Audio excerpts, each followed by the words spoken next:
မားညံကင်းပြားလေး2ခုလောက်ယူလို့ရှင်ဟုတ်ရတယ်လေညီမစီတော့ပေးမယ်နော်ဟိုဟာတစ်ချက်ကို9500ပါ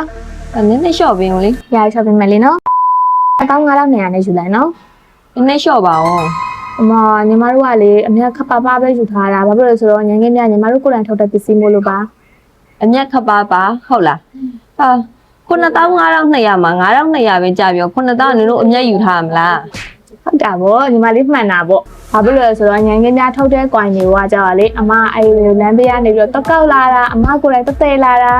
ပြီးတော့အဲ့ညံကင်းပြဂျိတ်အတွက်ဟာတွေကိုလည်းလေအမအဲ့လိုမျိုးပဲအမိုက်ပေါ်ကနေတက်ကောက်လာတာပြီးတော့ညံကင်းပြထုတ်ဖို့အတွက်အလုပ်သမားတွေလေလုပ်သားတွေမိုးပေါ်ကနေကြာလာတာတိလားပြီးတော့ဒီရုံးပဲအစာဦးကကြတော့အမတို့အလကားပေးနေတာ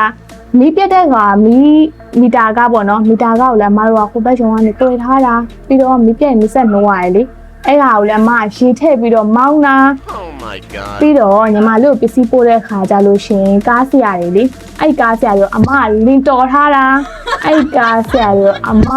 လင်တော်ထားတာ